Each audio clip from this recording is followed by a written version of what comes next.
Bonjour, ici Stevie Ray, bienvenue à cette présentation de Flashback en direct du Rouge Steakhouse événement de Repentigny. Nous sommes situés au 364 Notre-Dame et c'est l'émission où tous les sujets seront explorés. Nous sommes disponibles sur Facebook, sur Kay Marina Flashback. Nous débutons l'année en force cette semaine concernant notre deuxième invité. Le sujet de sa chronique d'aujourd'hui n'est pas compliqué, mais combien important. Et pour ce faire, nous retournons à la base avec pourquoi un site de rencontre. Nous recevrons donc une experte en la matière afin d'explorer les différentes raisons et avantages. Nous serons donc en compagnie de la dirigeante du site Effet Tandem, la sympathique et pertinente Isabelle Lelivet. Tout d'abord, sans plus tarder, notre première invitée, elle fait partie des artistes aux multiples talents et fonctions, étant actrice, comédienne, enseignante et propriétaire dirigeante de l'école de théâtre Studio Catharsis. Certains la reconnaîtront puisqu'elle était de la distribution notamment de la populaire télésérie Bob Gratton, Ma vie, My Life. Nous allons donc discuter d'art dramatique, de théâtre et du 7e art. Avec nous, une femme dont le sourire n'a d'égal que son enthousiasme contagieux, Caroline Bernard. Bienvenue, Caroline. Merci. Ça va bien? Oui, ça va bien. Je te décris bien, je pense. Oui, ça m'a fait sourire. Bien, je vais continuer dans ma description avec une question qui est finalement une constatation après nos discussions téléphoniques. Je pense que tu es très stimulée par tes fonctions et je peux avancer l'idée que Caroline Bernard est une femme épanouie par son travail. Exactement. Je suis ce qu'on peut appeler une workaholic, mais j'adore ça. J'adore tout ce que je fais. Ça a tout un lien avec le théâtre, le cinéma, que ce soit de partager ma passion avec les jeunes ou de moi-même travailler en télévision, c'est quelque chose qui me passionne. C'est ce qu'on va découvrir dans les minutes qui suivent. Je pourrais dire même, aller plus loin dans ma pensée, que un peu dans ta philosophie de vie, c'est de vivre de sa passion. C'est très important pour toi. Très important, oui. C'est même le plus important. Oui. Exactement, parce que quand on met sur le côté, ça nous rejoint à un moment donné. Je pense qu'il faut se donner le temps, l'espace de vivre les choses qu'on a le goût de vivre. Oui. Et moi, je suis une fille d'action, donc j'attends pas longtemps. Avant de dire oui, avant de mettre en avant mes projets, j'attends pas longtemps. Toi qui souris tout le temps, je pense. On va aller directement dans le sujet de ce qu'on appelle l'acting. Le rôle du comédien et tout ça, les exigences du métier. Je vais avancer une idée. Sans humilité, qui passe selon moi avant le talent, zéro carrière, impossible d'être acteur. Zéro talent. L'humilité en premier avant toute chose. Parce que tu dois t'ouvrir. Il ne faut pas que tu aies peur du ridicule non plus, spécialement dans la comédie. Pour toi, à quel rang tu places l'humilité?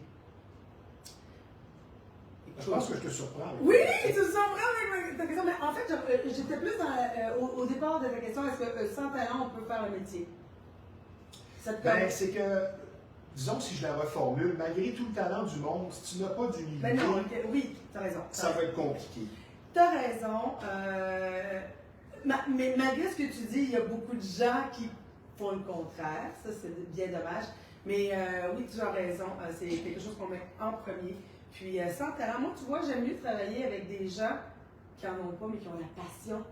Je les amène parce que moi, travailler avec quelqu'un, justement, qui n'a pas d'humilité puis qu'il se prend pour un autre, j'ai beaucoup de difficultés, malgré tout le talent qu'il peut avoir, j'ai beaucoup de difficultés à entrer en contact avec ces gens-là.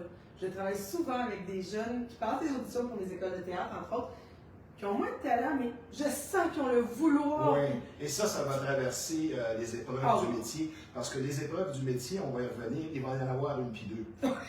Un aspect, disons, qu'on va poursuivre dans la même veine, un aspect peut-être très exigeant du métier, un aspect insoupçonné serait? Travailler les personnages et ne pas rester pris avec les personnages à l'intérieur de soi. C'est difficile, on n'a pas toujours l'impression. On a surtout l'impression que c'est facile, puis bon, ils font juste dur. Oui, ils sont juste beaux. Ils sont beaux, sont bons, ils improvisent. Non, travailler un personnage et le camper comme il faut, c'est pas facile. Puis après ça, c'est de savoir s'en débarrasser dans le sens que une fois que c'est terminé, c'est terminé. Et ça, c'est tout un défi. Pour un acteur qui se met vraiment dans la peau d'un personnage, ça peut devenir... Je pense que le meilleur exemple, c'est Feu de Heath Ledger. Oui, effectivement. Je pense qu'il ne décrochait pas de son rôle du Joker pendant le tournage. Il y a des gens qui ont témoigné de ça. C'était quelque chose à voir. Je pense que ça, c'est un exemple de ce que tu veux dire aussi. Oui, ben tu vois, excuse-moi, je t'ai coupé peut-être un peu la parole, mais en fait, oui, c'est bien de rester pendant tout le tournage. Ok, je reste dans la peau du personnage pour pas décrocher parce que c'est des personnages qui sont plus intenses. Cependant, une fois que c'est terminé, il faut que ce soit terminé. Ouais, et c'est là qu'elle est. Le petit bouton de switch, le on-off, il n'est pas facile toujours à trouver pour certains personnages. Okay. Il y a certains acteurs qui ont besoin de suivi psychologique par la suite. Oui. Parce que c'était trop difficile. Ça a été difficile, ils sont allés chercher des souvenirs personnels. Il y a toutes sortes de techniques au théâtre pour aller chercher des émotions. Certaines techniques sont comme ça où on va chercher des moments personnels. Et là, c'est difficile. Qu'est-ce qui est le plus difficile pour l'acteur? Est-ce que c'est de pleurer ou de rire sur commande? Je pense que pour vrai, ça dépend de chaque personne. Mais pleurer est difficile. Pleurer est difficile et en ayant l'air crédible. Oui. Il y a ça aussi. Oui. Parce que il y a des gens qui ont une facilité. Il y en a qui pleurent et qui n'ont jamais de larmes. Ça, je l'ai remarqué. Je pourrais te nommer des acteurs. Ils disent, ouais, tu pleures, mais tu n'as pas de larmes. Effectivement. Et d'autres, qui ont des larmes, mais c'est parce qu'ils sont capables physiquement de se faire couler des larmes, mais l'émotion n'est pas là, on ne le sent pas. Ils sont du sel avant. Ben là, tout ça, c'est un peu intense. Mais non, mais du Vicks. Pour pleurer pendant 3 jours. Non, mais on a eu ça, des petits bâtons de Vicks qui font tout dans les yeux, donc ça chauffe. Ça peut aider. Quelle influence à la base t'amène à t'intéresser au théâtre, à l'art dramatique, au cinéma? Est-ce que c'est une influence parentale? Parce que ton frère et ton père ont été techniciens à Radio-Canada. Oui. Mais qu'est-ce qui fait que Audrey veut se diriger plus jeune? Audrey. Caroline, on veut l'été. Audrey, c'est mon personnage en Bob Gratton. Mais qu'est-ce qui fait que tu diriges dans cette voie-là? En fait, c'est concours de circonstances. Mes parents m'inscrivent au cours que je veux dans la vie. Je suis une hyperactive sans le savoir. Donc, très jeune, à 3 ans, ma mère m'inscrit à des cours de diction. Et puis après ça, c'est la danse qui prend beaucoup de place dans ma vie. Puis la danse, curieusement, il y a souvent des premiers rôles. Puis on me demande, j'ai comme une facilité. Oui. Puis là, finalement, je finis mon secondaire en faisant du théâtre. Je me dirige au cégep en théâtre aussi. Puis de fil en aiguille, je m'en vais dans cette branche-là. Mais c'est vraiment parti jeune. Mais je pense qu'à la base, j'avais quelque chose en moi qui faisait que j'étais moins gênée. On va aller plus loin, tiens. Oui. Est-ce que c'est le manque de reconnaissance ou le besoin de reconnaissance qui font se diriger certaines personnes vers ce milieu-là? Parce que je pense que c'est un préjugé. Le besoin d'attention, on sait bien, non, un tel veut jouer à la vedette, exemple, on va entendre ça. Mais il y a sûrement à la base, sans faire de grande analyse psychologique, je ne vais pas au psychiatre non plus, là, mais il y a ça qui habite la personne à la base. Surtout pour faire 30-40 ans dans ce milieu-là. Oui, ben peut-être que quand on est jeune, on s'en rend pas compte non plus, avec du recul. C'est sûr que la reconnaissance, elle est intéressante et c'est pas nécessairement de je suis sur la rue et on me reconnaît. Oui. Mais on en a parlé un peu, toi et moi, sur la scène, le feeling, les gens, la réponse du public face à une blague, face à un moment dramatique. C'est le salut du comédien. Et à la fin, le salut. Pour reprendre oui, le salaire des comédiens, c'est le salut. Probablement que oui, il y a quelque chose là-dedans qui est bien intéressant, qui vient nourrir quelque chose à l'intérieur. Tu as un CV et une feuille de route bien garnie, comme tu le disais, tu as eu des cours d'articulation étant plus jeune, des cours de danse, des chorégraphies. Tu as fait partie de quelques ligues d'improvisation, des cours de théâtre au secondaire. Ton père, ton frère étaient techniciens à Radio-Canada, ta mère italienne. Oui. Tu es donc comédienne, tu es propriétaire présentement du studio Catharsis, enseignante de théâtre. Tu as un diplôme à l'UQAM, 2 bacs, une certification interprétation théâtrale, enseignement d'art dramatique. On va parler maintenant de ton école de théâtre. C'est quoi la force du studio Catharsis? Ben nous, Parce que tu voulais te rapprocher des jeunes et de la Rive-Sud, tu me disais. Exactement. Il y avait beaucoup de choses qui se faisaient sur l'île de Montréal, moins sur la Rive-Sud. Bon, sur la Rive-Nord, j'imagine que c'est un peu la même problématique. Et moi, j'avais le potentiel d'amener cette culture-là, sans prétention. Je ne dis pas qu'il n'y a pas d'autres écoles, mais il n'y en a pas tant que ça non plus. Puis moi, je veux être accessible à tout le monde. Je veux que, peu importe ton statut, peu importe ton potentiel. Et c'est ce que tu es. Oui. Parce que quand j'approche des gens pour des interviews avec toi, ça a été vraiment comme du beurre dans le poêle, très facile. Merci. Et je t'en remercie parce que c'est pas tout le monde qui a cette capacité-là de rester, comme on dit, l'expression people, terre à terre. Tu sais. Oui, humble, oui, ça c'est une de mes forces, tu as raison. Parce que j'ai vu trop de gens, justement, que le succès leur a monté à la tête. Et ils changent. Oui, ils changent, puis moi, jamais. Je te donne un exemple. Bob Gratton, Je suis... Julien Poulet. Ah, extraordinaire! Mais j'ai une loge. Pour la première fois, j'ai une loge. Je trouve ça extraordinaire. Mais je m'en sers pas quand je suis sur le plateau. Et là, la coiffeuse me dit, ah, je suis fatiguée parce qu'eux, ils arrivent bien plus bonne heure que nous sur le plateau. Donc, j'ai dit, ben, coucher dans ma loge. Je me dis, ah non, je peux pas. Ben oui, tu peux. Là, à un moment donné, c'est, mais voyons, oui, tu peux aller faire une sieste. Je te l'offre. Mais non, il y a un statut qui s'installe. Donc, j'imagine qu'il y a des gens qui facilement embarquent là-dedans. Ouais. Mais non, pas moi. Non, je Et à long terme, c'est pas tellement bon. J'imagine. On va maintenant parler d'adrénaline. Oh. Avant tes prestations, que ce soit comme enseignante, mais surtout sur scène. Oui. Je crois que tu ne fais plus de scène présentement. Tu vas sûrement en refaire, mais de tes souvenirs du passé, avais-tu un rituel d'avant-match, une certaine adrénaline qui te pousse à être meilleur? Tu nous expliques ça comment? En fait, moi, c'est surtout que je saute. J'aime beaucoup sauter. Okay. On dirait que je libère de l'énergie, j'ai hâte, c'est une fébrilité qui est très positive. J'ai un trac, mais un trac positif. Donc, je saute, je peux chanter, puis là, j'écoute la musique. Après ça, ça, j'aime bien ça. Pas compliqué. C'est pas compliqué, mais moi, ça me fait beaucoup de bien. Je vais aborder un sujet un peu plus sérieux avec toi. C'est ce qu'on avance comme idée. Moi, je pense que je le constate un peu spécialement sur la scène locale. Est-ce que le monde des acteurs, c'est un cercle fermé? Parce qu'on se rend compte que ce sont souvent les mêmes visages qui reviennent. Puis tu te dis, mon Dieu, il y a tellement d'étudiants finissant des différentes écoles de théâtre. Il y a sûrement d'autres talents à découvrir. Mais on dirait qu'un fait demeure, ce sont les mêmes personnes qui se voient offrir toujours les mêmes opportunités, je pense. Ton point de vue là-dessus? Oui, tu as raison. Effectivement, c'est une question d'argent. C'est une question de mettre des visages connus à l'écran pour pouvoir vendre mieux l'émission. Donc, c'est une question d'argent. C'est malheureux parce que effectivement, il y en a qui se ramassent dans 3, 4 séries. Et pour le spectateur, c'est dérangeant aussi parce qu'à un moment donné, de revoir ces acteurs-là, on ne sait plus dans quelle émission ils sont. Donc, c'est de démêler le personnage aussi. Mais c'est une question d'argent en arrière de tout ça. Sur ta longue feuille de route, ton CV professionnel, il y a notamment la figuration dans Watatata. Et puis, ton premier rôle a été dans Bob Gradon, Ma vie, My Life. Tu étais la nounoune, un peu. oh Audrey. oui, ben oui. Puis il faut que je fasse une dissociation. Je t'ai appelé Audrey, on le disait avant l'émission, il ne faut pas que je me trompe.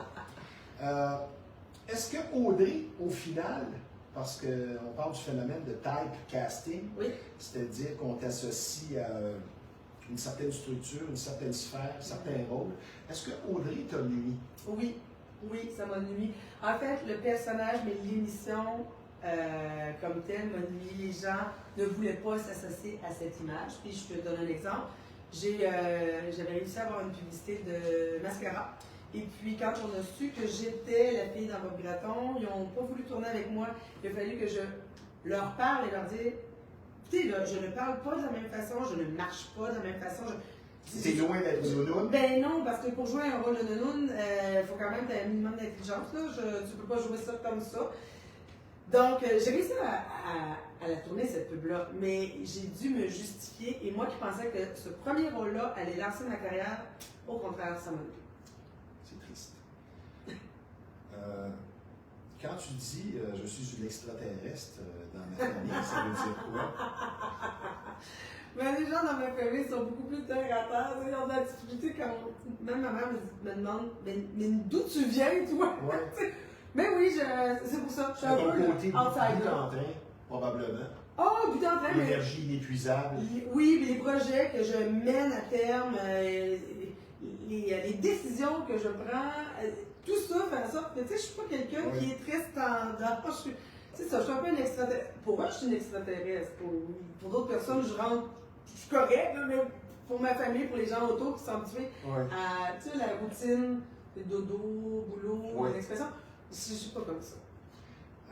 Pour Caroline Bernard, qui a beaucoup d'expérience, c'est quoi la différence entre acter au théâtre et au cinéma? C'est différent. Un acteur est un acteur. À cause du public? À cause du public, le jeu au cinéma est beaucoup plus minimaliste. On ne peut pas avoir de la peine comme au théâtre, parce qu'au théâtre, s'il y a 300 personnes, ben, la dernière personne doit t'entendre et voir ce qui se passe au moins au niveau du visage ou du corps. Tandis qu'au cinéma, on peut juste penser avoir de la peine et ça se voit. Le jeu est plus petit, puis oui, au cinéma, on peut reprendre plusieurs fois un plan, une prise, mais Au théâtre, non, on peut pas. C'est live, on peut pas dire, oh, excusez, on va la prendre, celle-là, elle n'était pas très bonne, mais on peut pas faire ça. Être acteur, est-ce que c'est un métier de détail? Oui. Oui, c'est un métier de détail, on peut pas se permettre de faire du grosso modo là-dedans, non. Ça va paraître tout de suite. Ah oui, oui, oui, oui. J'aimerais que tu me parles de tes modèles d'acteurs, surtout sur la scène locale, parce que tu m'as parlé d'Al Pacino. Oui, ben oui. Et tu m'as parlé de Sarah Bernard. Ah, Est-ce que oui. ça, c'est parce que c'est le nom de famille qui est parti? Non, pas du tout. Là, toi, tu parles de Sarah Bernard qui est décédée en 1923. Exactement. Comment Oui. ça? Ah, Sarah Bernard, j'ai lu sa biographie. C'est une femme qui a. Dans un monde d'hommes. Ah, dans un monde d'hommes, à cette époque-là, qui a défoncé des portes, qui. Non seulement qui elle était, mais en plus elle était comédienne, mais pour tout ce qu'elle a fait pour le théâtre, puis on l'appelait Madame quand même, et c'est pas pour rien, on lui disait, tu peux pas aller voir les sauvages en Amérique. Elle disait, je vais y aller pareil. Ah, tu peux pas acheter un théâtre, t'es une femme, je vais l'acheter pareil. Donc c'est une femme très inspirante pour moi, qui était un peu en marge de la société, Oui. mais qui, tu vois, ce petit point-là, il me rejoint aussi. Là. Un modèle d'ici serait? Ah, j'aime beaucoup Élise Guilbeault. Ah, ok. Ouais, Très bon choix. j'en ai plein, là, mais j'aime beaucoup Élise Guilbeault. Est-ce que la personne de théâtre ou de cinéma aborde la vie différemment? C'est une bonne question. Je pense que oui, mais pour moi, je vais parler pour moi. Moi, quand je vois des gens autour de moi qui sont curieusement bizarres, je me dis, Excentrique. ah oui, ou peu importe ce qu'ils font, je me dis, ah, mais ça, c'est un personnage dans ma vie, c'est un figurant. Puis là, j'en prends, puis je me dis, ah, je sais pas, ça pourrait me servir à un moment donné. Fait que oui, de mon côté à moi, j'ai cette vision-là de voir les gens, de voir des situations, de faire, ah, c'est très théâtral, ça se peut comme pas. D'après moi, ils sont dans un. C'est moi qui dans le show True Woman, ils sont là pour mon bon Ça, c'est plaisir. bon, j'aime ta comparaison. Est-ce que l'art dramatique révèle la personne derrière l'acteur dans sa façon de travailler? Oui, à un certain niveau, je pense que oui. Je pense que oui. Une personne triste va avoir tendance à mieux jouer les scènes difficiles et quelqu'un qui est joyeux comme toi va être peut-être plus à l'aise en comédie. Parce que me semble que je te vois difficilement jouer le rôle où tu pleures tout le temps. Je te dis pas que tu n'es pas capable, Non. mais de par ta personnalité, comme exemple, Peut-être, je sais à peut-être. quel point ça révèle justement la personnalité. Ben, il y a des choses qui vont paraître. Quelqu'un qui est très timide et qui aime beaucoup. En même temps, j'en ai vu des très timides qui arrivent sur une scène et qui sont complètement métamorphosés. Puis les parents me disent, mais mon Dieu, j'avais jamais vu mon enfant comme ça. Mais oui, ça peut teinter, idéalement le moins possible, parce qu'on veut pouvoir jouer tout ce qu'on se fait offrir. Okay. Mais ça pourrait teinter, oui, effectivement. La plus belle chose que tu as apporté ton long parcours au niveau du théâtre, des séries et tout ça jusqu'à présent serait? La confirmation de cette passion-là. La confirmation que je suis au bon endroit, que je suis rendue où je suis aujourd'hui à partager cette passion-là avec les jeunes, puis de leur faire comprendre que le théâtre, c'est pas un art qui est à part, puis inaccessible. Non, on peut faire des choses très, très accessibles, oui. Ça peut être le fun. Des fois, on a une mauvaise conception de ça, le théâtre. On a l'impression que, c'est justement, Sarah Bernard, c'est des grands textes qui finissent plus. Non, il y a ça. Il y a d'autres choses. Les grands textes, si on les comprend, sont drôles, ils peuvent être super intéressants. Donc, toi, c'est plus l'enseignement qui t'a apporté quelque chose. Oui. Tu sais, de transmettre tout ça, tout ce que moi je crois. Pourquoi on devient acteur? Pour le plaisir. Ça revient à ce qu'on disait tantôt, un peu en raison du, sans dire le manque de reconnaissance, mais cet amour du public qu'on va chercher, qui va parfois même remplacer l'amour d'un conjoint, d'une conjointe. Oh. Parce qu'on voit des artistes qui vivent seuls et je les soupçonne d'aller chercher ce qu'ils ont besoin émotivement par la foule, par la scène, par les compliments, par le succès. Je pense que ça vient combler. J'ai connu plusieurs acteurs là, qui vivaient seuls en fin de vie et je pense que c'est ça qu'ils allaient chercher.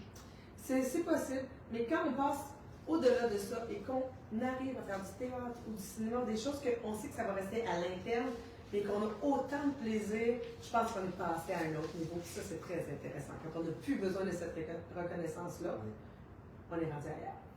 Jouer dans une télésérie, ça nous amène, ça nous apporte une certaine notoriété, même à New York. Tu as une anecdote à nous raconter où on t'a reconnu loin de chez toi. Oui, exactement. C'est vrai qu'au Québec, on est plus. Les gens nous reconnaissent, mais ils sont plus respectueux peut-être. Ils viennent moins t'as pas besoin pour le garde du corps. Non, non, ben, pas à mon niveau non plus.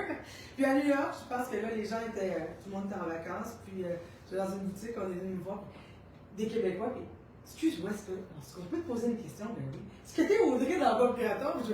Ben oui, ça c'est drôle que je sois à New York et qu'on me reconnaisse à New York. Ouais, c'est bon. Oui, oui, ça a été très drôle, très drôle comme événement. Est-ce que d'être bon en improvisation, c'est ce qui est le plus révélateur sur ton talent?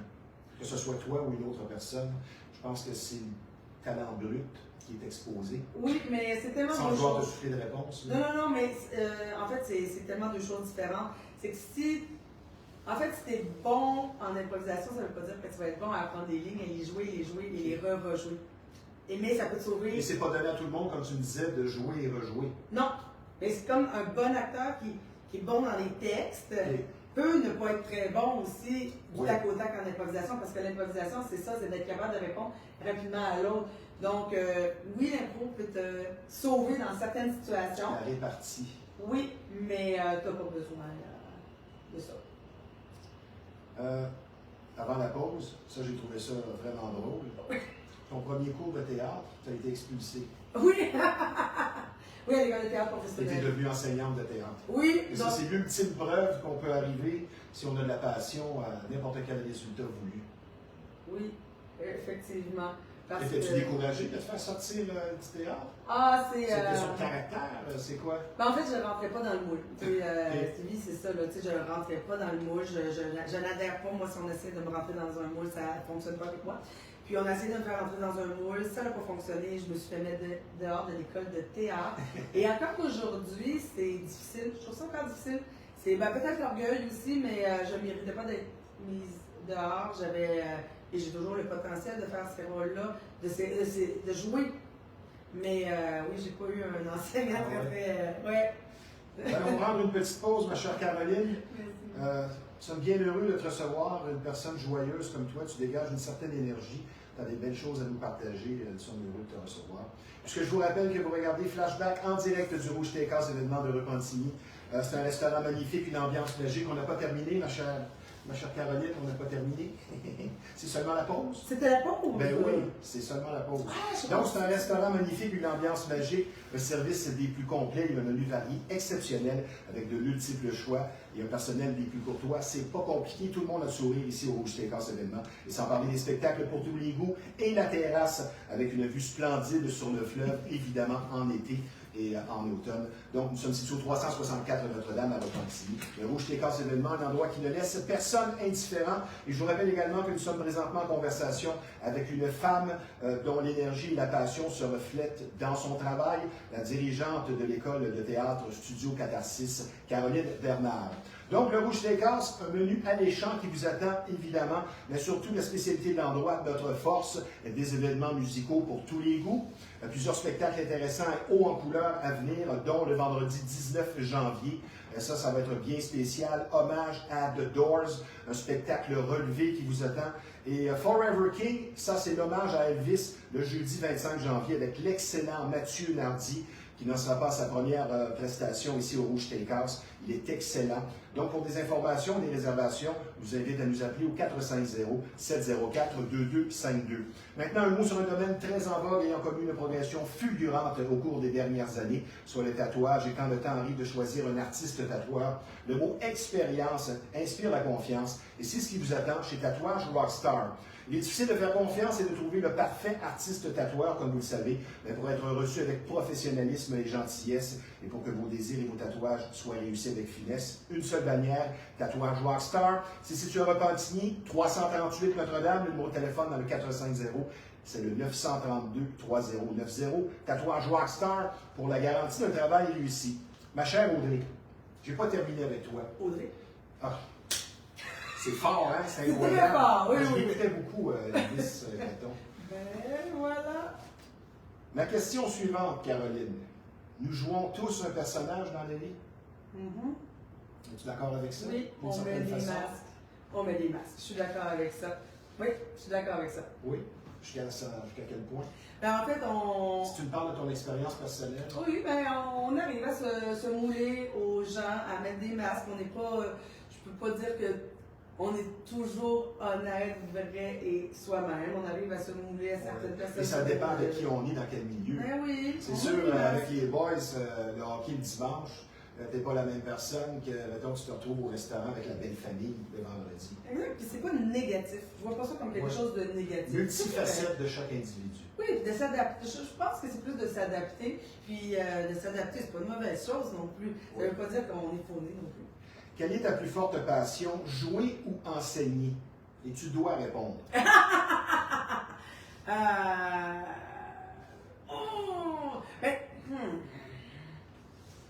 c'est très difficile comme question. Là, je suis obligée de faire un choix, hein, c'est ce que je comprends. Tu te retrouves sur une île déserte, là, puis on te donne une des deux fonctions.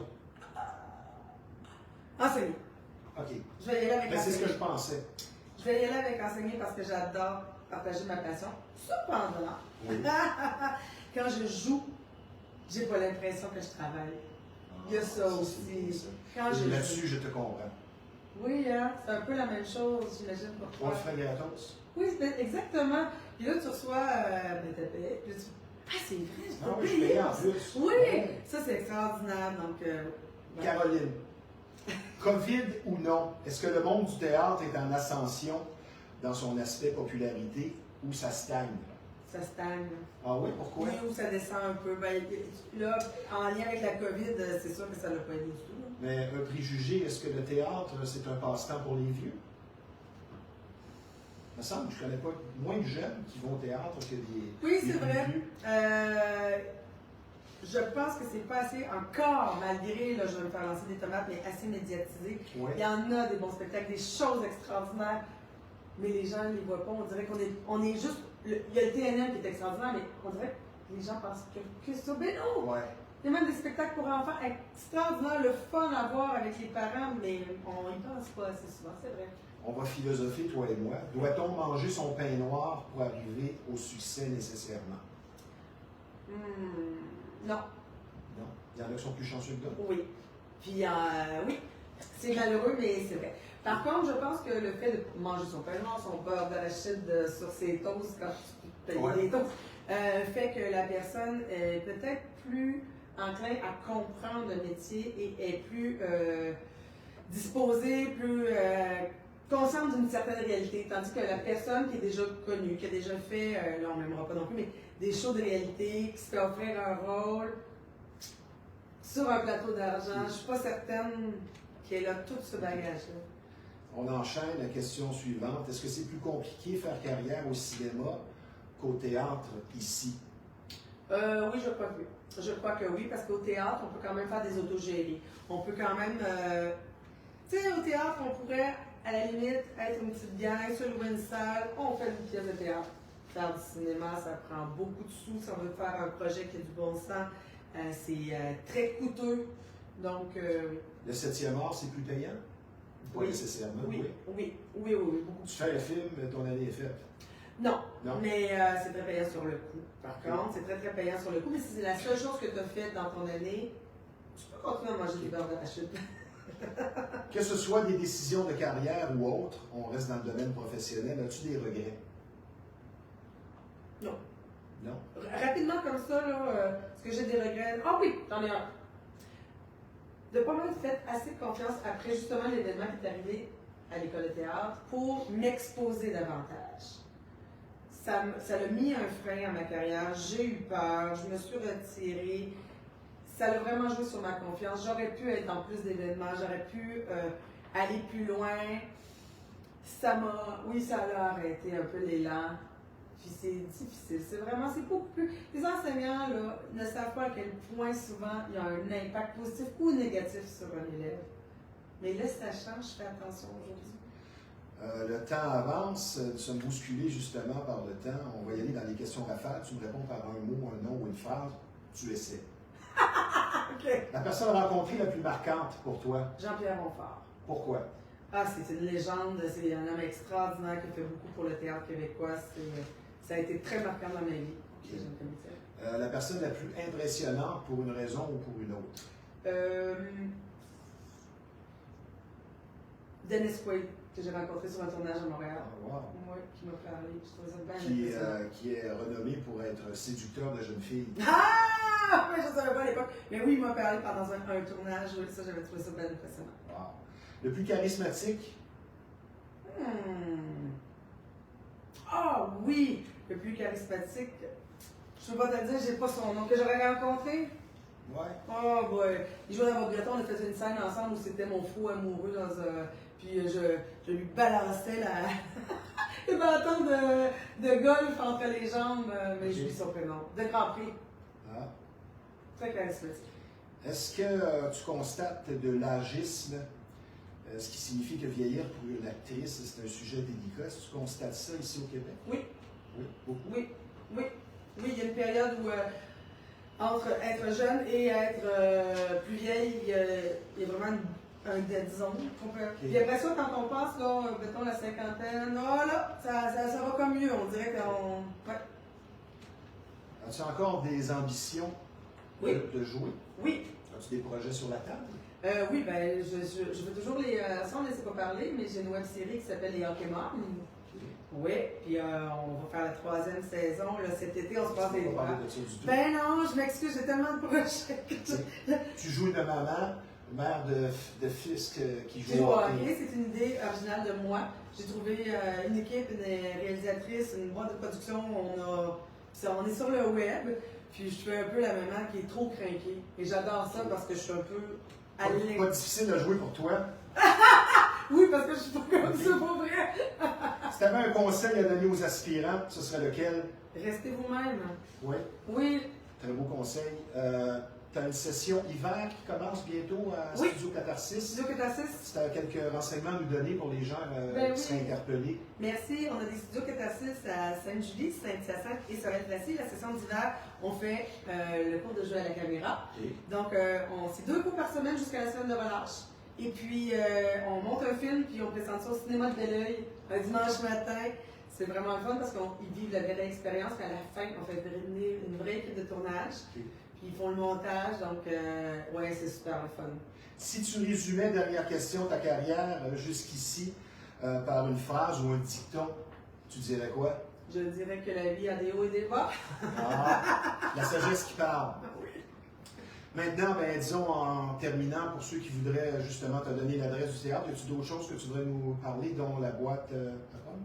La boîte de pommes, c'est complètement à part. Ça n'a aucun lien avec le théâtre. Tu peux le mentionner en terminant? Oui, mais la boîte de pommes, c'est ma 2e entreprise parce que c'est une boîte découverte pour les jeunes filles qui commencent leur menstruation.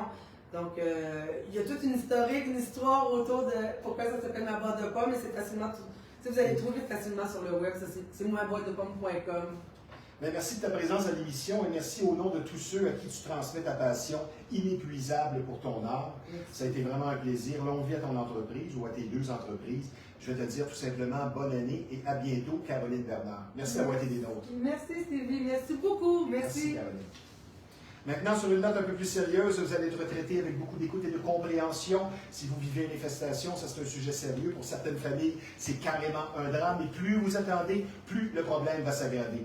Donc, la solution à une infestation, c'est Rive-Nord Extermination. C'est plus de 35 années d'expérience qui vous attendent sur place. Une entreprise familiale très sérieuse et un service personnalisé. Le numéro de téléphone, donc, pour la solution à une infestation, Rive-Nord Extermination dans le 450, c'est 582-6706. Maintenant, je vous parle de 2 endroits spécialisés, chacun à leur façon, dans le domaine de la mécanique et de son entretien, et qui proposent tous les 2 un rendement des plus crédibles et reconnus. Tout d'abord, l'atelier de mécanique générale Fast Tuning pour la qualité d'un service complet et exclusif à des prix compétitifs, un personnel accueillant et un service compétent spécialisé aussi en véhicules européens, une bannière existant déjà depuis près de 20 ans, donc une fiabilité reconnue et appréciée, un garage pour faire du millage, comme dirait l'autre. Fast Tuning, c'est situé au 223 Notre-Dame à Repentigny. Le nom de téléphone dans le 450, c'est le 470-1333. Notre client est une priorité. Notre promesse, un service de qualité. Également, autre exemple de compétence et de fiabilité spécialisée cette fois en motoneige et en côte à côte, l'atelier La Chirpe hors-piste performance. Pour nous, chaque client est important. pour l'entretien, réparation, la reprogrammation d'ordinateurs notamment, et spécialisé en Polaris. Pour la shop performance, honnêteté et fiabilité sont nos priorités. Donc, une seule promesse, un travail compétent et bien fait, et vous serez satisfait. L'atelier La Shop hors piste performance. Le numéro de téléphone dans le 514, c'est le 893-7044. C'est situé au 742 Notre-Dame à Saint-Sulpice. La Shop hors piste performance vous offre toute sa compétence. On va enchaîner maintenant avec notre deuxième invité. Pour plusieurs, adhérer à un site de rencontre fut une décision épanouissante et bénéfique. Et aujourd'hui, nous allons explorer tout ce qui concerne cette option. Qui de mieux placé pour cette analyse complète de cette démarche qui est de plus en plus employée que notre chroniqueuse propriétaire du site Effet Tandem, celle que l'on pourrait surnommer l'entremetteuse heureuse, Isabelle Rivet. Bonjour Isabelle. Bonjour Stevie, et j'en profite pour te souhaiter une excellente année. Et merci à Caroline, j'ai adoré l'entrevue précédente. Oui, vraiment une femme non seulement sympathique, énergique, mais qui a des belles choses à partager. Et parlant de souhaits, je t'ai souhaité bonne année hier au téléphone et je t'ai souhaité de te marier en 2024 et tu as exprimé une certaine réaction qui est entre tu trouvais ça drôle et tu étais sceptique. Et j'espère que tu m'expliques ça. Ben, Stevie, on fera un mariage double cette année, toi et moi. On pourrait faire un pari, le premier qui se marie. Peut-être pas pour cette année. Laissons le temps au temps. OK. Donc, notre sujet d'aujourd'hui qui va sûrement en interpeller plus d'un, spécialement ceux qui voudraient rencontrer de façon sérieuse. Moi, le premier point que j'avance, c'est que de faire appel à un site de rencontre, ça facilite de façon intelligente la démarche. Premièrement, quelqu'un qui n'aime pas les bars et qui n'aime pas l'alcool, qui voudrait rencontrer quelqu'un au naturel. Je pense que c'est le premier point, c'est cette façon intelligente comme démarche. Alors, n'étant moi-même pas du tout une fille de bar, ben, ça serait d'aller rencontrer dans un bar. C'est tellement pas le type d'homme que je voudrais rencontrer. Donc, Ah, là, c'est un préjugé. Ah, t'as raison. Là, c'est un préjugé, là, je te prends. Mais je suis bien trempée sur mon Parce que préjugé. tu peux rencontrer, oui, en général, oui. Mettons 75%. Mais ça veut dire quoi, un gars de bar? Ben, moi, quelqu'un qui C'est sortirait... peut-être un gars bien gentil qui s'ennuie. Ah, il peut être merveilleux. Il sort une fois, puis tu le rencontres cette fois-là. Ben, aussi, c'est possible, c'est possible. Mais de rencontrer quelqu'un qui a ce besoin-là de sortir régulièrement dans des bars, on ne se rejoindrait pas sur notre type de sortie. OK. Parce que tu fais dodo à 22 ans. Ah oui. Il y a ça aussi.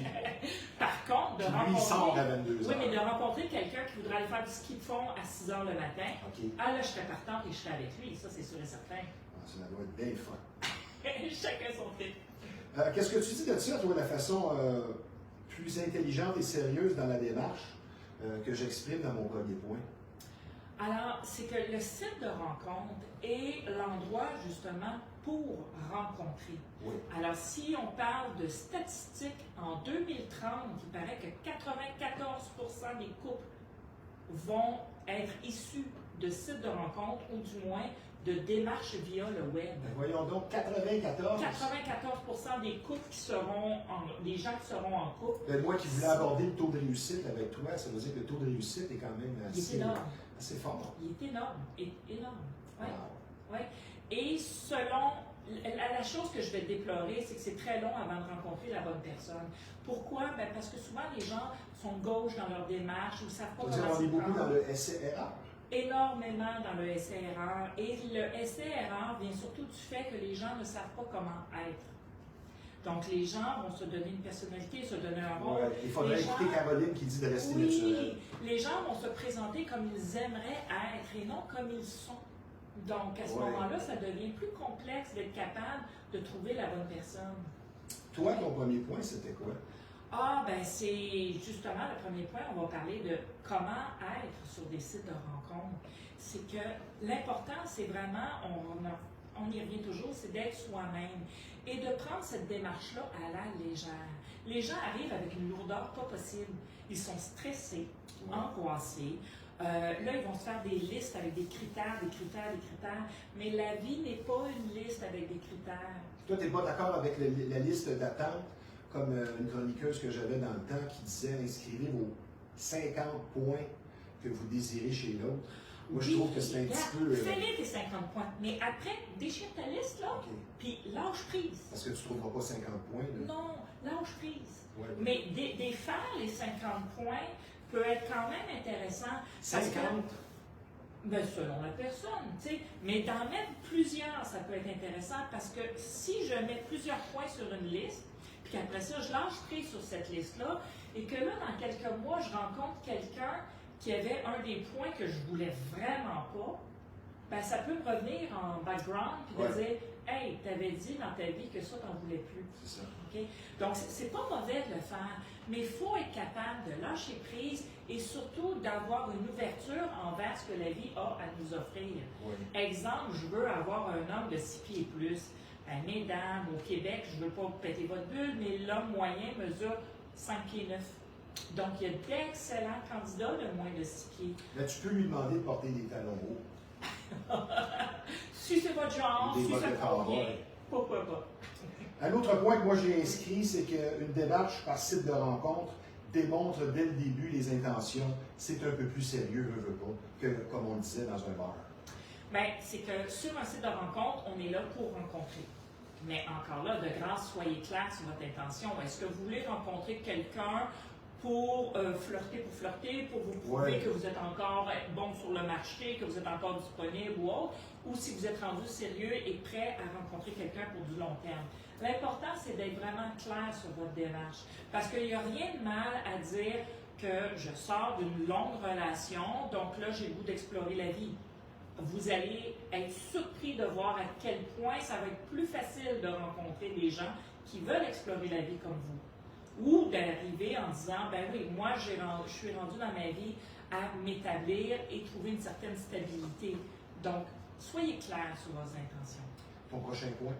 Prochain point, je vais y aller avec Fabienne. Fabienne Kravner, une psychanalyste française. Elle mentionnait que sur les sites conventionnels, on devrait avoir 80% de plus de succès à travers les gens qu'on rencontre.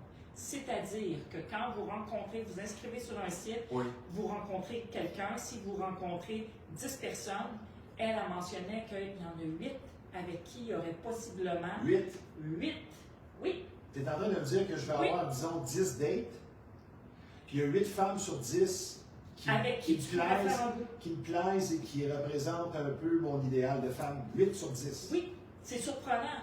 Et elle, ce qu'elle expliquait, c'est que... Pas compliqué, en tout cas. Non, mais c'est parce que à partir du moment où tu fais ton vrai travail de te présenter comme il faut et que tu discutes avec quelqu'un, je ne dis pas que les 8 premières personnes avec qui tu vas parler, ça va fitter. Mais si il y en a peut-être 10 que tu vas ouvrir la conversation puis que rapidement tu vas dire « Oh non, finalement, c'est pas ça. » Mais les 10 avec qui... si t'es dû. Oui, mais les 10 avec qui tu oserais aller un peu plus loin dans un souper ou autre, ben il y en a 8 avec qui il y aurait possibilité de faire un beau chemin. Je vais envoyer une nuance, étant donné qu'il y a vraiment des différences entre les attentes des hommes et des femmes. Je dirais que 8 sur 10 correspond plus aux hommes. J'ai le goût de dire oui. Elle parlait pas la de femme va être plus femme. sélective parce que la femme va y aller moins sur le besoin physique et sur le physique carrément, je pense. Mon Dieu, que les femmes sont compliquées. Effectivement, c'est beaucoup plus simple dans le schéma justement d'un homme, mais de toute façon, le cerveau d'un homme est beaucoup plus simple que celui de la femme. Merci. Désolée. Toi, es-tu compliqué? Ouais, je suis une femme. OK. Je dirais que je suis une femme. Mais oui, il faut se donner la peine d'un deuxième rendez-vous et d'aller un peu plus loin parce que la personne se présente au début, souvent, elle n'est pas elle-même parce qu'elle est stressée, parce qu'elle est angoissée. Oui, c'est d'impressionner. Mais c'est d'impressionner, oui. Ça, c'est surtout les hommes. On le voit des deux côtés. Par l'argent. On le voit des deux côtés. Par les formes et tout ça. J'aimerais qu'on aborde l'aspect sécurité qui est offert par Effet Tandem et qui le distingue comme site des autres. Parce que, justement, en parlant de sécurité, là, selon le Centre antifraude du Canada, 8 à 10 femmes par jour se font arnaquer, ce qu'on appelle les fraudes sentimentales. Et dernièrement, il y a même eu un cas que la femme s'est fait arnaquer de 100 000 $. Et je pense qu'avec Effet Tandem, ça va être plus compliqué de vouloir frauder quelqu'un. Tout à fait. Donc, Effet Tandem est le seul site de rencontre à faire affaire avec une firme externe qui va bloquer les faux profils dès l'inscription. Donc, avec un nom, une date de naissance et une adresse, on peut dire si la personne existe ou pas en Amérique du Nord. Et nous sommes rendus avec un taux de 39% de gens qui s'inscrivent sur le site qui sont bloqués. Donc, quand vous rencontrez quelqu'un chez Effet Tandem, vous le savez que l'âge qui est écrit, c'est la vraie âge de la personne. Et vous savez que cette personne-là existe réellement en Amérique du Nord. As-tu un autre point avant que j'avance le lien? Oui, si on peut y aller avec le fameux 4%, 80%. Il y a 4% des hommes sur les sites de rencontres qui vont recevoir plus ou moins 80% des communications. Ça veut dire que 80% des hommes qui ne sont pas capables de se vendre comme il faut. Ce n'est pas naturel pour un homme de se mettre en avant-plan. Alors l'homme, souvent, ce qu'il va faire, c'est qu'il va prendre un selfie de lui comme ça. On dirait qu'il est surpris par la caméra qu'il pose. Puis là, on voit le double menton, les trous de nez, puis le plafond en arrière. Alors l'homme... Le plafond? Oui, parce qu'il se prend de bas comme ça. Puis là, tu vois le trou de nez, puis le plafond. Oui. Mais détendez-vous, mettez de la légèreté, souriez. C'est pas tentant de... Mais ça va être compliqué. Disons, le type qui a 40 ans, qui s'est toujours oublié, qui se néglige même parfois, et qui, dans ses valeurs, ben, ce sont ses possessions et non pas sa personne. Ça va être difficile du jour au lendemain de retourner sur un marché qui est plutôt exigeant. Mais c'est pour ça que j'ai allé chercher de l'aide. Vous avez tous une voisine, une copine, une sœur ou quelqu'un, votre belle-sœur, qui peut dire « je vais te donner un coup de main », puis qu'elle relise votre profil, ce que vous avez écrit. Si vous avez fait une liste détaillée de « je fais ci, je fais ça, je suis ci, je suis ça ben, ça manque un peu de légèreté, de romantisme. Comment est-ce qu'une femme peut se projeter dans un univers qui est une énumération cartésienne? J'ai un vrai ou faux pour toi, et oui. Je pense qu'on en a déjà parlé il y a un certain temps. On n'a pas de deuxième chance de faire une bonne première impression. Je vais y aller avec un faux. OK. Je vais y aller avec un faux, parce que sur un site de rencontre, si vous faites une mauvaise impression, puis là, vous raclez la personne après en disant « je le sais que j'ai fait une mauvaise impression à cause de ça, et de demander une deuxième chance. Moi, ça m'est arrivé 2 fois. Ouais, ben déjà, en partant, demander une deuxième chance, c'est compliqué, ça. Ça m'est arrivé 2 fois sur des sites de rencontres que l'homme me revienne en disant « je me sentais intimidé, si ça, j'aimerais ça avoir une deuxième chance. Okay. » Et j'en ai un avec qui j'ai fait un bon petit bout de chemin. Ben, moi, je parle d'une rencontre face à face. Je ne parle pas nécessairement juste d'un échange. Mais comme je dis, on était allés au restaurant. Les deux fois, on était allés au restaurant, puis que moi, je donnais pas suite. Puis 2 fois, il y en a qui ont demandé... Toi, tu es indépendante, c'est pour ça. Et comment peux-tu dire que je suis indépendante? indépendante? Je te taquine, Isabelle. Isabelle, la clé pour une bonne première rencontre? Être soi-même. Et la légèreté. Je ne le répéterai jamais assez. La légèreté. Est-ce qu'on doit beaucoup parler au téléphone avant? Parce que, ça, je l'ai déjà vécu. Tu vas parler avec quelqu'un plusieurs heures sans l'avoir rencontré en personne. Et c'est comme une photo. Tant que tu ne l'as pas rencontré, les énergies ne sont pas dégagées, ne sont pas ressenties. Et tu peux trouver plusieurs personnes avec qui tu as vraiment beaucoup de points en commun et que la conversation va être agréable. Mais vas-tu investir 5 à 10 heures au téléphone avant de rencontrer la personne? C'est quoi ton point de vue là-dessus? Okay. Ce qui est dangereux, c'est d'investir énormément de temps par écrit sans se parler. Okay. Ça, c'est dangereux parce qu'on peut très bien se bâtir une belle relation imaginaire parce qu'on sait tellement peu de choses sur l'autre que c'est facile de tomber justement dans l'imaginaire complètement, puis après ça, d'avoir l'impression de péter notre bulle. Okay? Pour ce qui est de parler plusieurs heures, tout est relatif. Moi, j'aime ça, parler plusieurs heures avant de rencontrer l'autre.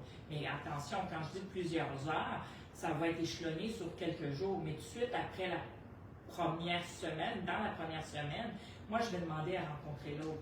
Mais d'étirer une... Mais toi, c'est parce que t'es jasant. Oui. Mais d'étirer une conversation pendant plusieurs semaines avant de se rencontrer, ça peut être dangereux. C'est un couteau à double tranchant. Oui. Ça peut être très décevant. Non seulement ça peut être très décevant, mais au-delà de ça, il y a des gens pour qui leur besoin, c'est de parler. Leur besoin est de créer un lien sans aller plus loin que la conversation. Et souvent, ces gens-là, ils vont entretenir ce lien-là avec 2-3 personnes différentes.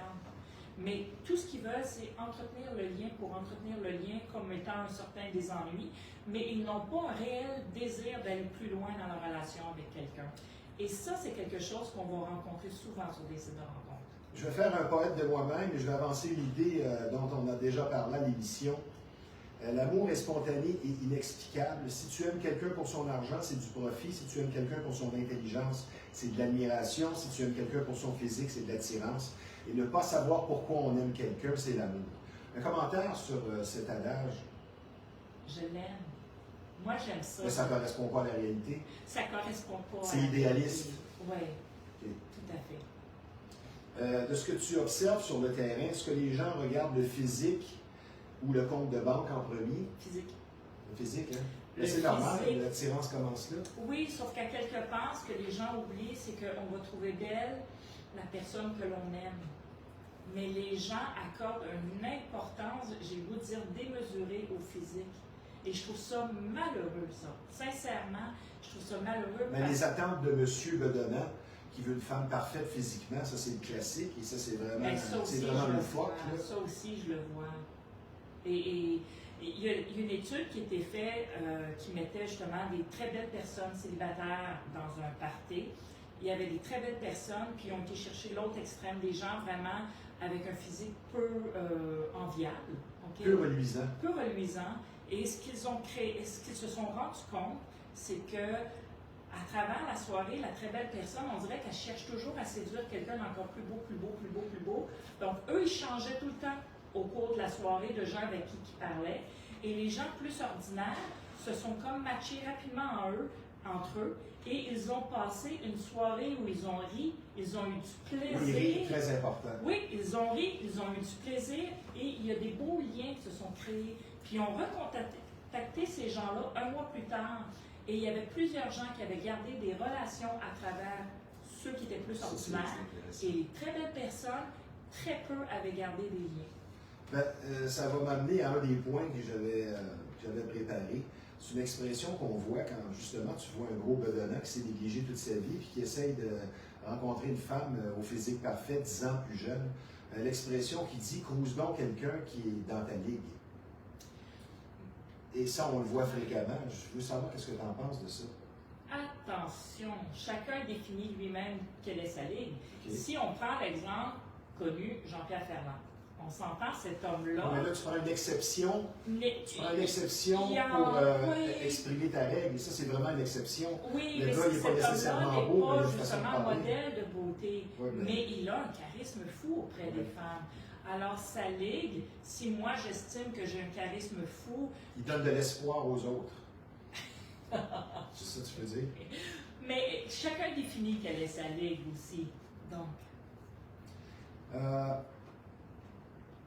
C'est quoi la différence en 2024 rencontrée dans nos valeurs et disons 1990? Ah, c'est tellement pas pareil. Non. Non. On oublie les réseaux sociaux, mais on y va sur les attentes et les valeurs. Ce serait quoi ton commentaire là-dessus? 1990, je crois que les gens cherchaient plus une relation stable. Okay. En ce moment, on est beaucoup plus au niveau de la consommation. Le moment présent. Oui, c'est-à-dire que je veux une job, mais je veux une job à contrat parce que dès que ça ne va pas, je vais aller ailleurs. Ouais. Je veux avoir quelqu'un pour sortir. C'est ça. Je veux avoir quelqu'un pour sortir parce qu'en ce moment, je suis sur un trip de sortir, puis après, on verra. Donc, j'ai l'impression qu'on est beaucoup plus dans le éphémère en ce moment, et je trouve ça malheureux. À quel moment, là, parce que la ligne est vraiment fine entre les deux, à quel moment on est dans l'amour de soi et on tombe dans l'égoïsme, l'égocentrisme carrément? Est-ce qu'il y aurait un indicatif de ça?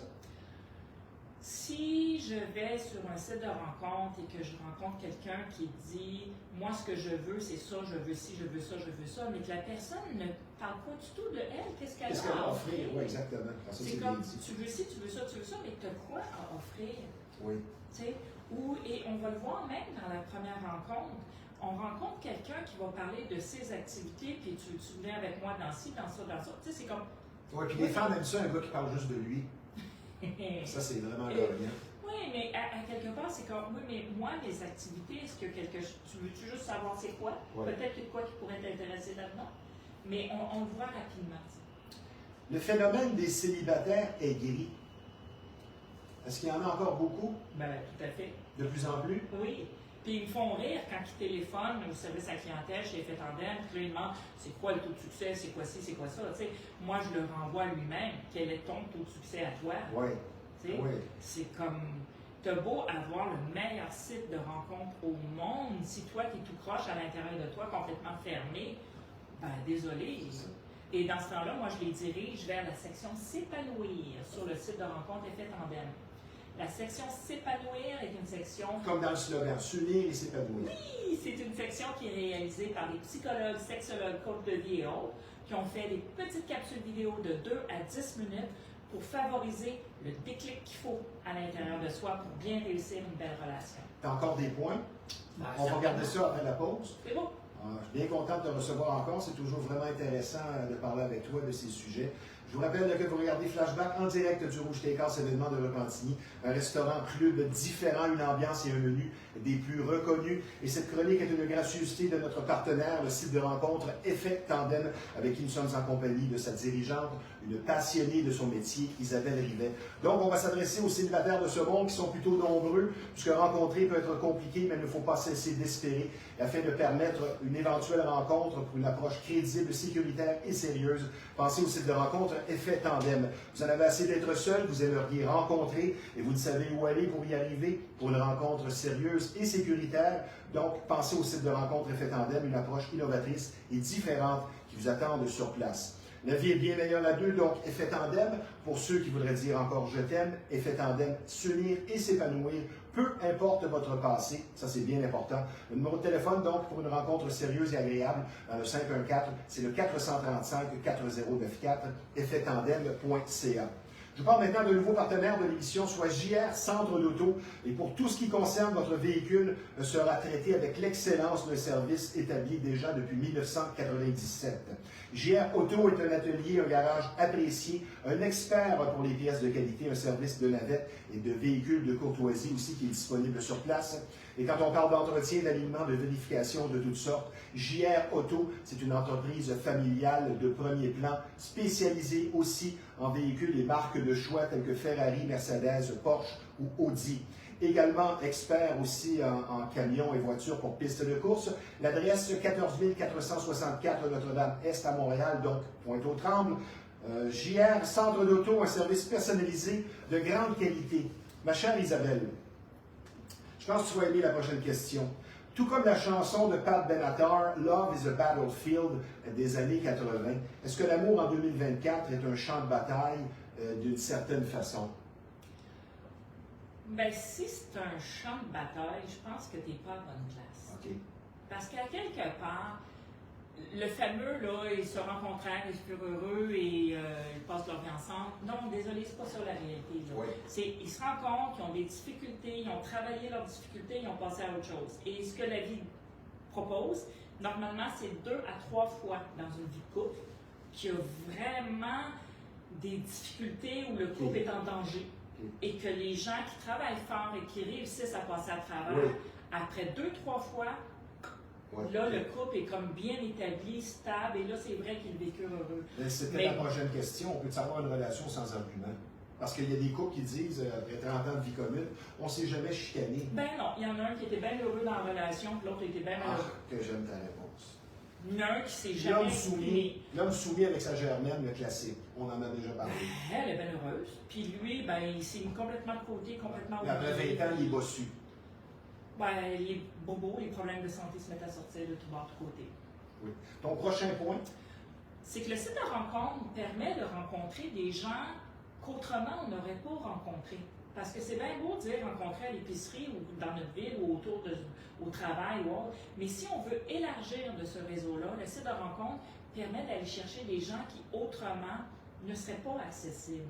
L'autre point aussi, c'est que de rencontrer à l'épicerie, c'est bien beau, mais c'est pas parce que quelqu'un te sourit à l'épicerie qu'il est nécessairement célibataire et intéressé. C'est comme faire un compliment à une femme. Ben, voilà. Faut que tu fasses attention, parce que le moindre compliment sur le physique veut dire je te crouse. Et c'est l'interprétation qu'on en fait. Et pourtant, ce n'est pas le cas. Tandis que si on va sur un site de rencontre, on prend pour acquis, et je dis bien on prend pour acquis, que les gens qui sont là sont prêts et disposés à rencontrer quelqu'un d'autre. Oui. C'est le temps de s'inscrire sur un site de rencontre, la journée de l'année où il y a le plus d'échanges, de communication sur un site de rencontre, c'est le premier dimanche qui suit le 1er janvier. Wow. On va jusqu'à 65% de plus d'échanges entre Fait que là, ça va être la période forte. Là. Ça va être la période forte. C'est Vois-tu, déjà j'aurais là. pensé que c'était le mois de mai, moi, avec l'arrivée de l'été. Non, c'est la journée qui a le plus de communication, c'est le premier dimanche qui suit le jour de l'an. Alors, c'est très bientôt, donc c'est le temps de venir vous inscrire.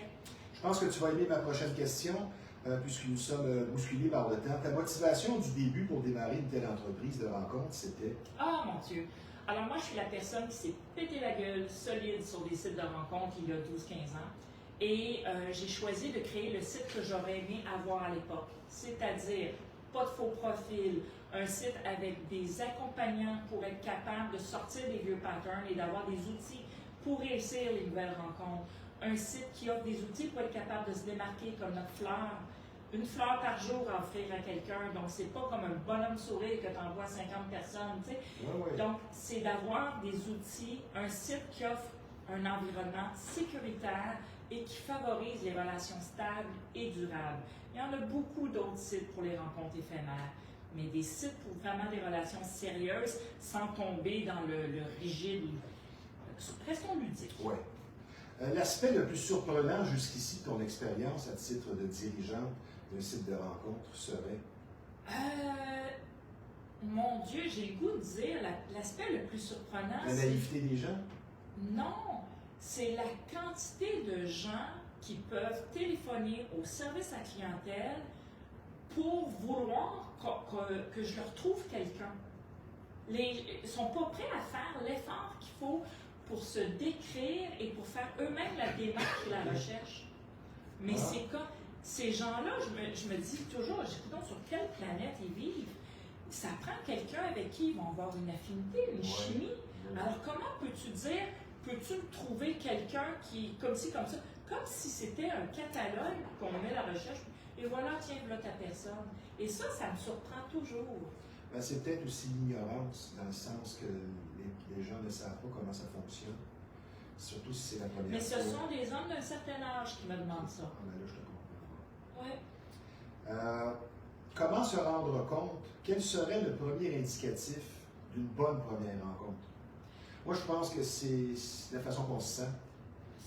Tout à fait. C'est la légèreté qui se dégage de là. Parce que, à quelque part, d'être en amour avec quelqu'un, tu n'es pas en amour avec l'autre. Tu es en amour avec les sentiments qui se réveillent à l'intérieur de toi.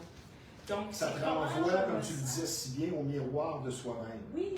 Comment je me sens en ta présence? Est-ce que je me sens stressée, angoissée? Est-ce que je me sens détendue? Est-ce que je me sens... Tu sais, comment je me sens? Et là, il y a un danger aussi. Parce que si moi, j'ai une belle légèreté, un peu frivole et tout, puis que toi, tu es quelqu'un de très rigide, très structuré, tu vas te sentir bien avec ma certaine légèreté. Les contrastes attirent. Oui, mais à un moment donné, non, ça ne fera pas long feu. Tu vas me demander d'être plus strict. Donc, ce qui t'a attiré chez moi, c'est ce même chose-là qui éventuellement, tu vas me dire, hey, là, regarde, peux-tu t'ordonner pour te structurer? Rapidement, tu as un dernier point? Défier le destin. Osez défier le destin. Sortez de votre zone de confort. Okay. Ça n'a jamais fonctionné dans vos autres relations. Ben, peut-être qu'un ingrédient que vous recherchez qui ne vous convient pas là-dedans. Osez essayer quelque chose de différent. J'aimerais que tu me parles, tu me donnes ton commentaire sur un dernier point que je vais t'avancer. Et David Paris, notre spécialiste en séduction, en a parlé souvent de ce point-là. Dans toute relation, il faut éviter de mettre quelqu'un sur un piédestal, spécialement lors d'une première rencontre. Et c'est peut-être un défaut de messieurs, exemple les 12 roses au premier rendez-vous. Qu'est-ce que tu penses du piédestal qui est à craindre? Ben, c'est à craindre parce que ça met la table pour une relation inégale. Okay. Pour rejoindre donc Effet Tandem, si tu veux répéter l'adresse et tout ça. Oui, alors vous allez directement sur le site de rencontre effettandem.com. Je vous invite à visiter la page d'accueil. Il y a plusieurs petites vidéos de moins de 2 minutes qui expliquent vraiment quelle est notre différence et quelle est l'âme de ce site-là. Bonne année, remplie de joie, de belles rencontres pour tes nombreux membres. Et d'un point de vue personnel, ben, je te souhaite de te marier en 2024. On et fera beaucoup de santé, beaucoup de santé et de bonheur. Et je te dis tout simplement, Isabelle Rivet, à bientôt. Merci. Merci, Stevie. Maintenant, en terminant, je vais vous parler d'un endroit tout à fait particulier pour des produits du présent, du passé et de qualité, spécialement de hockey et de hobby. Pensez au groupe TW Prestige, une entreprise de premier plan pour des achats rares et satisfaisants. C'est situé à Le Gardeur, donc au 423 boulevard Lacombe. TW Prestige, un groupe pour vous mener à la coupe.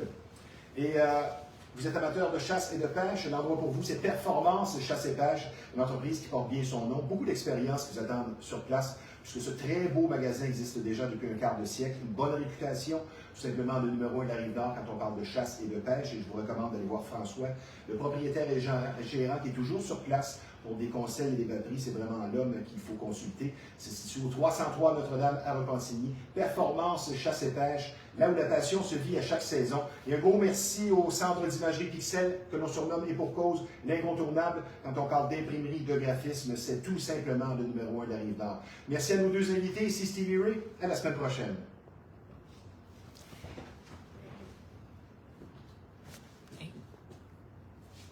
Sai.